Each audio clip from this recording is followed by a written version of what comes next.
Hi, it's so great to be here with you today. I'm Gina Tabrizi. I'm a licensed marriage and family therapist, over 34 years of experience in this field. I'm so grateful to have the opportunity to speak to you, and this is something new that I've added into my therapist hat, is to do these videos to talk to you about things that could inspire you, guide you, support you in your daily life. And as I'm saying that, I'm thinking about the topic, and the topic today is don't do this alone. And there's so many things that happen in life. All of us have hurt and pain and struggle and loss. All of us have suffered great pain for different circumstances, whether it's been the loss of a loved one or your childhood, maybe you're a trauma survivor, maybe you've had a horrible accident or disease like cancer, as I am, and I've talked about recently about being a cancer thriver.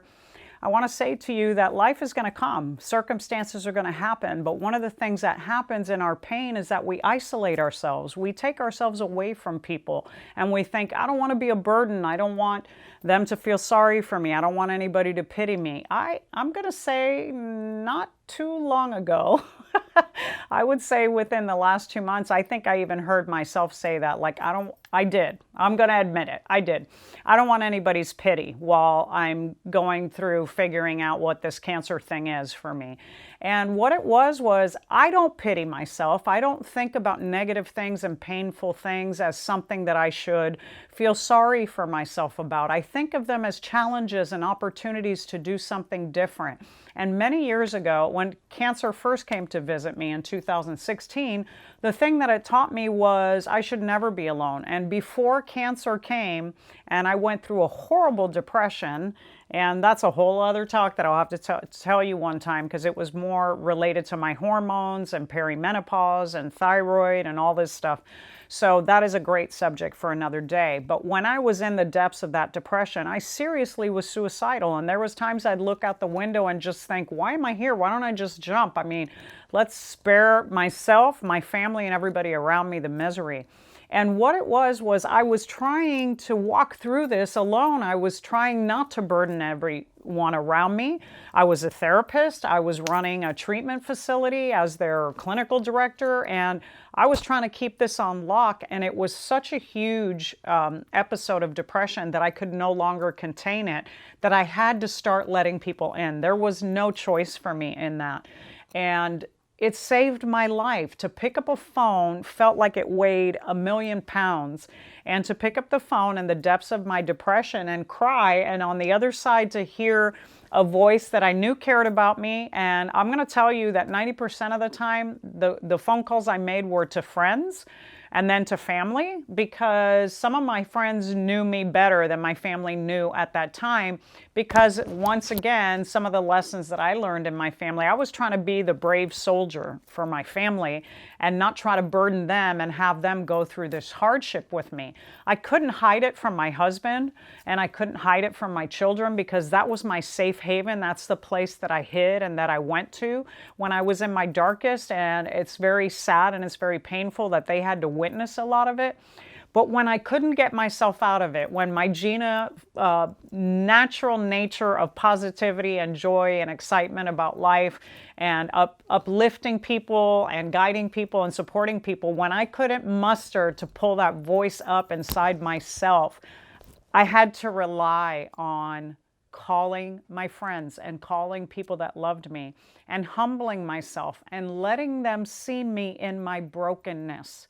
And I will tell you that it is the most vulnerable experience that any human being can go through, and it is absolutely the most healing experience. It is no different in that moment, me calling my friends, that I will never forget the people that showed up for me, because to me, they are the most amazing people walking the planet, because I couldn't even show up for myself. And they dropped whatever they were doing to come to sit by my side, to take me to get a meal, to walk me around the block endlessly, because somehow walking kept helping me, and I found it calming and soothing to be out in nature. Not somehow. I believe very strongly in holistic healing, and so that's just evidence of that in my life. But I got to tell you, it was very humbling to be, oh, I'm Gina, this great therapist doing these great things. and I'm going home every night and all I wanted to do was roll over and die. These people were there for me. And by picking up that phone and trusting and having faith and believing that someone would be on the other end of it that would show me kindness and show me compassion, I had a lot of hope and I had a lot of faith that that would happen. And when it did happen, those people, to me, they showed me a God. They showed me a God of my understanding that I did not understand before I was in the depths of that struggle. I really didn't rely on God. I knew God. I had heard and learned about God through religious practices, through my own family, through their Catholicism. But I didn't have a God of my own understanding. And when I called those people in my life and they heard me weep like a soul-wrenching, broken, weeping mess that I was, and they sat with me days at a time, hours at a time, week after week. This went on. I'm going to tell you that I had almost a decade of devastating depression. It was a good 8 years. I always want to minimize it because I want to forget about it. But it was 8 years of my life, my husband's life, and my children's life. And by the grace of God, we're all still here and we're all thriving and we're doing well. And even facing cancer now, I laugh. I laugh in the face of cancer because that depression to me was 10, 20, 200 times more devastating than my cancer will ever be. And so I want you to pick up a phone. I want you to get from this message that anyone can be humbled by their circumstances and by their tragedy and feel lost. But doing it alone is the worst thing that you can do. Isolating yourself from support, from loved ones, from therapy, from counseling, which I also had and which I also sought out. That is the most devastating thing you can do to yourself, because stuck in your own stinking thinking, stuck in your own negative thoughts, you are going to magnify and amplify the pain that you're already suffering. And you want to bring it down. You want to take it in small little bites of courage and little bites of bravery and little bites of pain versus the big whole enchilada of pain, taking it in all at one time. And that's why speaking words of negativity, that's what it'll do to you. So when you pick up a phone and your friend says, I'm here, don't worry, I hear you, it's okay, we're going to get through this, this is going to pass, I love you. That is incredibly healing and powerful, and it's divine, and it's an act of God. So if you don't know God, you don't have to know God. You don't have to know the religious form of God. But the spiritual aspects of healing and the holistic aspects of healing, as I'm describing to you, those people become the God of your understanding. The people that you can see, that you can touch, that are right in front of you, that are right here in front of me right now, that can see and understand that it is possible to heal from anything, but we cannot do it alone. We have to ask for help. It's a fundamental right and a principle that we all struggle to adhere to. We all think we should be tougher, braver, wiser, stronger, and more beautiful than we actually are, and that's all right, because you can do a lot of things to change your appearance, but those things that you wish for, the strength and the courage and the bravery, sometimes comes from humbling yourself and extending your hand and asking for help, asking someone else to step into your story with you, letting someone else witness your heartache and your pain, having them hold you up for a minute. This is the principle of getting the help that you need to break any patterns in your life. Now, I know some of you are never going to go see a therapist and you think, girl, that's the last thing I ever want to do.